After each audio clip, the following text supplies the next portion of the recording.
ठीक है, पहला क्वेश्चन जो हमने किया है इसमें HCF बाय फैक्टराइजेशन, और अब ये कौन सा वाला है, HCF बाय डिवीजन मेथड। अच्छा, इसमें हमने दो वैल्यूज गिवन है, एक वैल्यू को इनसाइड रखना है और दूसरे पे डिवाइड करना है। y3, यहाँ भी y3 है, ये भी y3 है, तो आपने चेक करना है कि जो पहली वैल्यू है, फर्स्ट वैल्यू किसकी बड़ी वैल्यू है।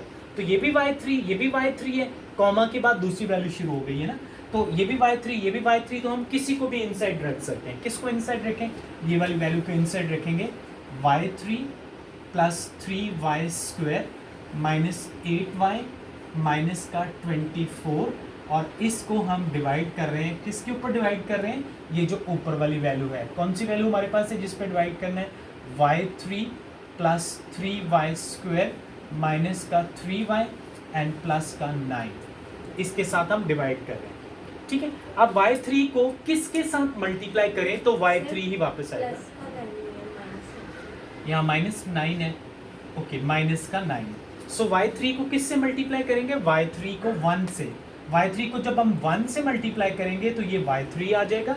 y3 को जब हम, ये 1 को जब हम 3y से मल्टीप्लाई करेंगे तो कितना आएगा, 3y² आएगा, और जब हम इसको 3y को 1 से मल्टीप्लाई करेंगे तो माइनस का 3y, और जब हम 9 1 9 तो यहाँ माइनस का 9 आ जाएगा।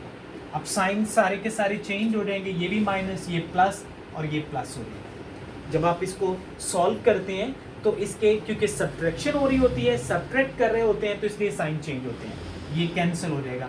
अब 3y से कैंसिल हो जाएगा। यहाँ कितना बच गया, माइनस का 8, और यहाँ कितना है, प्लस का 3। कौन सी वैल्यू बड़ी है, माइनस का 8, माइनस के 8 में से 3 निकाल देंगे तो बाकी कितना आएगा, माइनस का 5y, और 24 में से 9 निकाल दें तो बाकी कितना बचेगा, माइनस के 24 में से 9 निकालो, बाकी कितना बचेगा, माइनस का 15। अब माइनस का 5y और माइनस का 15, इसको आपने बाहर रखना है, और ये जो वैल्यू है इसको इनसाइड रखना है जिस पे डिवाइड किया था, y3 प्लस का 3y² माइनस का 3y और माइनस का 9, इस पे हम डिवाइड कर रहे हैं। बट हम क्या करेंगे, क्योंकि ये -5 और माइनस का 15, इसमें से हम कुछ कॉमन निकाल लेते हैं। क्या कॉमन निकल सकता है इसमें से, माइनस का 5 कॉमन निकल गया, तो बाकी कितना बच गया, y, और प्लस कितना बच जाएगा, 3। ये माइनस का 5 जो है, ये कॉमन निकालने का मतलब है कि ये अब इस क्वेश्चन में का पार्ट नहीं रहा, ये कॉमन निकल आया। अब बाकी कितना बच गया, y+3 को किससे मल्टीप्लाई करेंगे, y² से।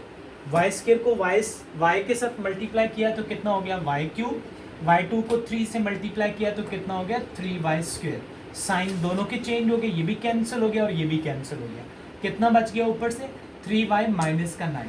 अब ये देखो, y को हम किस से मल्टीप्लाई करें, y को जब हम मल्टीप्लाई करेंगे 3 के साथ, माइनस के 3 के साथ, तो ये माइनस का 3y और माइनस का 9 आ जाएगा, और ये कंप्लीट सॉल्व हो गया। और ये सिर्फ तभी हम कर सकते हैं जब वो फुली डिवाइड हो रहा हो, अगर ये पूरा डिवाइड ना होता तो फिर हम इसको अगले स्टेप में लेके जाते। सो इस तरह ये सॉल्व हो जाएगा, और इसका HCF कितना बनेगा, इसका HCF आ जाएगा y+3, जिसने लास्ट टाइम डिवाइड किया होता है वो इसका HCF होता है। सो ये इसका HCF होगा। ओके, 12, पहले हम फैक्टर्स बनाएंगे। किसके फैक्टर्स बनेंगे, फैक्टर्स ऑफ 12x² माइनस का 75, इसके फैक्टर्स बना लेते हैं। कौन कौन से फैक्टर्स होंगे इसके, देखो।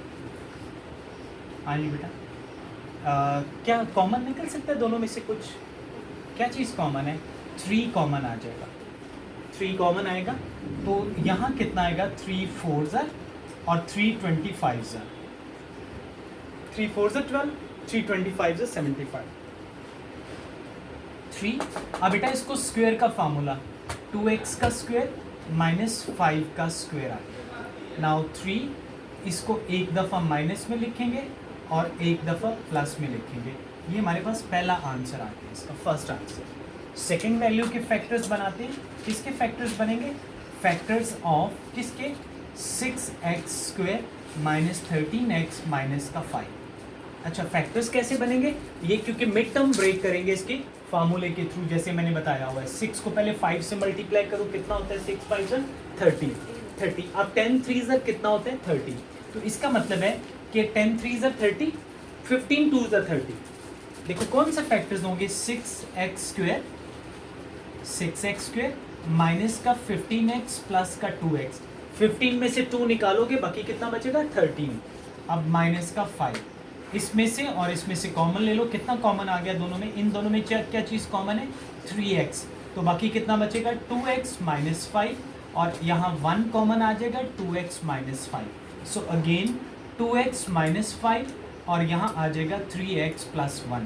सो ये हमारे पास इसका सेकेंड आंसर आ गया। अब थर्ड वैल्यू को भी फैक्टर्स बना लेंगे, फैक्टर्स ऑफ किसके, थर्ड वैल्यू कौन सी लिखी हुई है 4x2 माइनस का 20x प्लस का 25। अच्छा बेटा इसके भी फैक्टर्स बनाओ मिड टर्म ब्रेक करके। 25 4 ज़र कितना हो जाएगा 100, 25 4 ज़र 100। सो कौन से दो फैक्टर्स होंगे 100 के, 10 10 ज़र 100 माइनस का 10x माइनस का 10x प्लस का 25। So again take the common, इसमें से और इसमें से कॉमन ले लें। कौन सी चीज़ कॉमन है दोनों में, दोनों वैल्यूज़ के अंदर 2x कॉमन आ गया तो बाकी बच गया 2x माइनस 5 माइनस 5 कॉमन आ गया तो 2x minus 5। Again 2x minus 5 is common and 2x minus 5 is left. So ये थर्ड आंसर आ गया। इसके बाद अगला प्रोसेस है इसमें से कॉमन फैक्टर्स निकालना। What is common in these three values, एक फर्स्ट में, सेकंड में और फिर थर्ड में क्या चीज़ कॉमन है जो तीनों में पाई जा रही है, वो है 2x माइनस 5, 2x माइनस 5। एक देखो ये वाला 2x माइनस 5, ये 2x माइनस 5 और ये 2x माइनस 5, ये कॉमन आ गया। अब बाकी क्या बच गया इन सारों में, जो बाकी नॉन कॉमन फैक्टर्स कौन कौन से हैं। नॉन कॉमन फैक्टर्स में आएगा क्या चीज़ नॉन कॉमन फैक्टर में आएगी, यहाँ बच गया 2x प्लस 5 और क्या चीज़ कॉमन नॉन कॉमन में आएगी 3 भी नॉन कॉमन में आएगा और यहाँ से क्या आएगा 3x प्लस 1 नॉन कॉमन में आएगा और क्या चीज़ नॉन कॉमन में आएगी 2x प्लस 5। सो अब एलसीएम क्या होता है, एलसीएम में नॉन कॉमन और कॉमन सारे फैक्टर्स इकट्ठे लिखने होते हैं, मतलब इनको इकट्ठा करना होता है, कॉमन को भी और नॉन कॉमन को भी।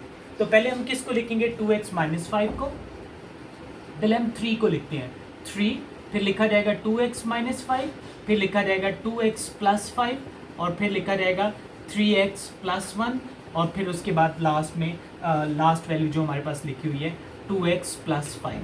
सो ये सारी वैल्यूज़ क्या है एलसीएम है और इनको हम इकट्ठा भी कर सकते हैं, 2x और 2x को स्क्वायर बना दें, बाकी सारा एज इट इज़ आंसर आ जाएगा इसका। सो ये इसका आंसर है।